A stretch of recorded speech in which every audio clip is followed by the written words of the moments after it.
welcome to Great Day at 9A. I'm Nicole and Scott Haney here. Nice to see you. Doing a little research. We were supposed to have one of the actors from Jagged Little Pill come on the show, but unfortunately he's ill, so we have another actor coming on, and both of them are fascinating. Yeah, the background, right? And how they got to where they are And how they got to where they are. So we're going to talk to that. That's coming up live right here on Great Day at 9A, so we hope you'll stay tuned for that. But in the meantime, how are you? Doing great, thanks. You sound a little bit better today? I feel a little bit better, I'm glad. yeah. Did you get a little rest yesterday? I did get a little, well, last night, yeah. I took a nap yesterday, and then I couldn't get to sleep. At 8 o'clock, I'm staring at the ceiling in my bed going, come on, go to bed, go to bed, go to bed, go to bed. That's hard. Sometimes, especially on our shift, if you nap for a certain amount of time, is it like an hour, 2 hours? Yeah, it turned into 3.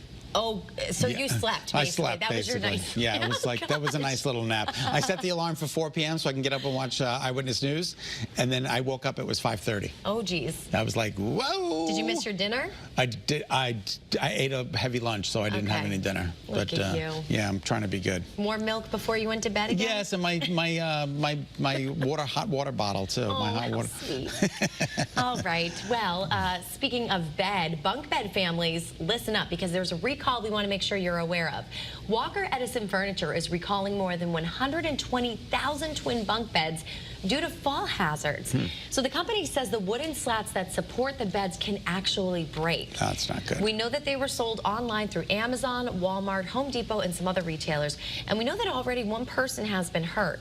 And these beds were sold between February 2010 and February 2022. So you can get a repair kit from the company with new slats and instructions to install them. Okay, so we had bunk beds growing up. With your brothers, yeah? With my brothers, and it literally used to collapse one side or the other. Like the actual bunk bed? Yeah, the actual bunk bed. And it was just like terrifying. We'd sleep in the bed. I'm like... Were you on top or bottom? I was on the bottom. Oh my gosh. Sometimes I was on the top, sometimes I was on the bottom if you wanted to change it around. But it was terrifying. It puts the whole rockabye baby to a whole new meaning. Absolutely. And there were no recalls back when I was a kid. They were like, yeah, this is it, deal with it. Oh my gosh. Yeah, it was pretty crazy. But anyway, so... But the slats, that's scary. Yeah. Like to actually fall through. Right. I think we went over the weight limit on the mattress. Well, there you have it. Maybe that explains These big, strong, growing boys in this tiny little bunk bed. It didn't work out too well. All right, a budget battle over school funding in East Hampton continues tonight. Town residents are expected to pack the meeting. Many are upset over a proposed cut to district funding, meaning 5 teachers would be laid off and hours for school psychologists would be cut. The meeting on the budget is set for 6:30 p.m. We're going to continue to follow what happens, and we'll bring you the results of the meeting on the Channel 3 Eyewitness News right on air and, of course, on the app. All right, set your alarms in case you nap. Absolutely, exactly. You don't want to miss Eyewitness News like I did yesterday. All right, we had a beautiful start again, Nicole. Yeah. Oh, those eye cams were amazing. But you're looking at a map that we don't often show. This is the smoke plume map. We have fires burning in Alberta and Saskatchewan, Canada, wildfires, and their smoke is coming all the way into Connecticut, into New England on the heels of the jet stream. So it's being transported into New England. So you might see a little bit of smoke mixing it up with the sunshine during the day today. Now, according to early morning futurecast, we did start off with a little bit of cloud coverage, but those clouds are eroding, and you can see they are going away. So we should be under mostly sunny skies by later on this afternoon. Here's the remainder of today. We're going to be a little bit cooler than average, but not by much. 68 degrees, normal high is 70, and just a little bit cooler for the immediate shoreline. Temperatures there will be in the mid-60s due to a southeasterly flow. So all in all, looks like a pretty good day, and I'll be back with your 3-day forecast coming up in less than a little bit later on in the broadcast. All right, a look into a drug crisis. Millions of Americans take the prescription drug Adderall, but right now it's kind of hard to get. Yeah, that means people dealing with conditions including ADHD and others are going without their prescribed medications. Channel 3 Eyewitness News reporter Marcy Jones takes a deep dive into the cause of this shortage and how it's impacting more than just kids right here in Connecticut. I have never experienced anything that is as frustrating, as disruptive as this shortage. Joshua Scussel chooses to look at things with a glass-half-full attitude, but medically, his life has been filled with hurdles that could discourage even the most dedicated optimist.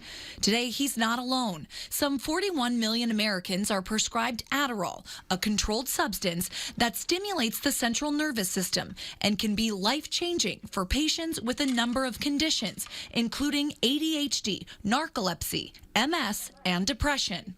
I've seen some patients that can't get out of bed unless they have this medication on board. for kids that are in school. They're disruptive to their peers. They're going to perform poorly on tests. The problem is, a vast majority of people prescribed to Adderall can't get their hands on it. This shortage has made life kind of a nightmare every time it needs to be refilled. Like Joshua, Michelle McCormick is prescribed to Adderall for ADHD and says not being able to take her medication has drastically impacted her life as a single mother. It made my depression worse, my anxiety. I'm losing things I don't remember. Oh my God, where's my keys? Where's my phone? Michelle says she's had to travel more than an hour away in hopes to get her Adderall prescription filled. But sometimes when she arrives, it's already gone. Nobody thinks anything's wrong. But if you're not on that medication and you really, really need it, it's really bad. Board certified in neurofeedback, therapist Anthony Silver says you can actually see the impact of disrupted use of Adderall.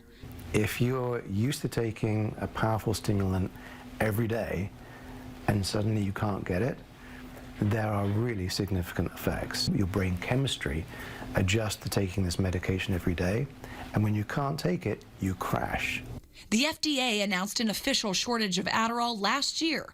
At the time, manufacturers claimed decreased production was due to an insufficient workforce. This has been going on since August and likely before that. It's a huge issue, and it's completely unacceptable. Now, drug makers are saying the shortage is continuing due to Adderall prescriptions spiking during the pandemic, in conjunction with the fact that Adderall is a controlled substance.